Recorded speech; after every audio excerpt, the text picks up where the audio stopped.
భారతదేశాన్ని third world కంట్రీగా పోల్చేవాళ్ళు. Outdated, ఏం సాంప్రదాయాలు, ఏం సంస్కృతి అని చెప్పి అసహించుకునేవాళ్ళు. అలాంటి అసహించుకోబడ్డ థర్డ్ వరల్డ్ కంట్రీ ప్రపంచానికే ఆదర్శవంతమైన దేశంగా ఎదిగింది. మీకు తెలుసా, ఆయన ఎక్కడ స్పీచ్ ఇచ్చినా ఒక మాట మాట్లాడుతున్నాడు. నువ్వు అమెరికాకు పోయినా, యూరోప్ పోయినా, గల్ఫ్ కంట్రీస్ పైన ఒక మాట అంటున్నాడు. ఇంతకుముందు మలాడి గారు చెప్పాడు, which is the richest country on the globe. కేవలం సంపద మాత్రమే రిచెస్ట్ కంట్రీ కాదని చెప్తాడు. ఏ దేశానికైతే మానవ సంపద గొప్పగా ఉందో గా దేశమే ప్రపంచంలో రిచెస్ట్ కంట్రీ అని. ఆ మానవ సంపద కలిగిన దేశం నా భారతదేశం అని చెప్తాడు మోడీ గారు.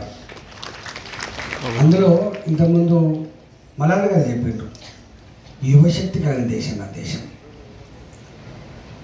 డైయింగ్ సిటీస్ అంటాం మనం, లేదా పెరిగిపోతున్న దేశాలు అంటాం. పెరుగుతున్న దేశం భారతదేశం, గుర్తుపెట్టుకోండి, పెరుగుతున్న దేశం. మల్లారెడ్డి గారు, లక్ష్మణ్ గారు చదువుకున్నప్పుడు గవర్నమెంట్ స్కూల్లే, ప్రైవేట్ స్కూల్ లేవు. అమెరికా గోల్మరా వ్యవస్థ తప్ప, అమెరికా మొక్కజొన్న గడకత్తి తప్ప పిల్లలకు అన్నం లేదు, మాల్న్యూట్రిషన్తో చచ్చిపోయారు. బెంగాల్ కరువు గురించి మనం విన్నాం. అట్లాంటి దేశం ఇవాళ ప్రపంచంలో ఏ జీనోమ్ ఎరా అని మనం చెప్పుకుంటున్నామో, ఏ టెక్నాలజీ ఎరా అని మనం చెప్పుకుంటున్నామో, ఇవాళ ఆ టెక్నాలజీని సంపూర్ణంగా మనం ఆచరించి ప్రపంచానికే అన్నం పెట్టగలిగేటువంటి స్థాయికి ఎదిగింది భారతదేశం. నేను ఒక ఆర్టికల్ రాశాను. ఆ ఆర్టికల్ ఏంటంటే, ప్రపంచంలో ఏ దేశానికి ఏ అవసరం పడ్డా కూడా తీర్చగలిగే శక్తి, సత్తా భారత్ సంతరించుకుంది అని రాశాను. That is Bharat today. ఎక్కడి third world country, before 2014 our place was 11th place. ఆర్థికంలో 11వ స్థానం భారత్. ఆఫ్టర్ మోడీ 5వ స్థానానికి ఎగబాకింది. మన స్వప్నం మోడీ గారి స్వప్నం మీ శక్తి మీద ఆధారపడి, మీ తెలివి మీద ఆధారపడి, రేపటి మీరు ఎంత వికసిస్తే ఈ దేశం అంత పుష్పిస్తుందని చెప్పి భావించి 3వ ఆర్థిక అతిపెద్ద వ్యవస్థగా భారత్ కాబోతుందని చెప్తున్నాడు మోడీ గారు. కారణం మీరు కేవలం మీ కుటుంబాల ఆస్తి కాదు, మీరు ఎదిగితే ఈ రాష్ట్రం ఎదుగుతుంది.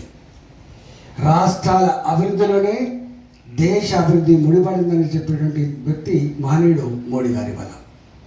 మీరు చూస్తున్నారు, ఇలా మీరు చాలామంది ఇక్కడ కాకుండా అమెరికా పోయి జీవించే వాళ్ళు ఉంటారు, లండన్ పోయి జీవించే వాళ్ళు ఉంటారు. ఒకప్పుడు భారతదేశం పేరు చెప్పడానికి సిగ్గుపడ్డారు ప్రపంచంలో. కానీ వాళ్ళ ఈ ప్రపంచంలో ఎక్కడున్నా ఐఎమ్ ఇండియన్ అని చెప్పగలిగే స్థాయికి వచ్చింది. కానీ మనం ఎక్స్పెక్ట్ చేయం. అంటే గా స్థాయిలో, ప్రధానమంత్రి స్థాయిలో ఉన్న వ్యక్తులు ఇది చిన్న వాటి గురించి కూడా ఆలోచిస్తారని చెప్పి అనుకుంటారు.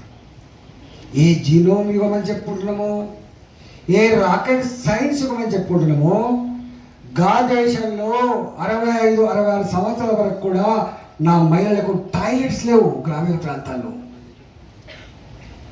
ఎవడు ఆలోచించలేదు, చిన్నదే ఇష్యూ.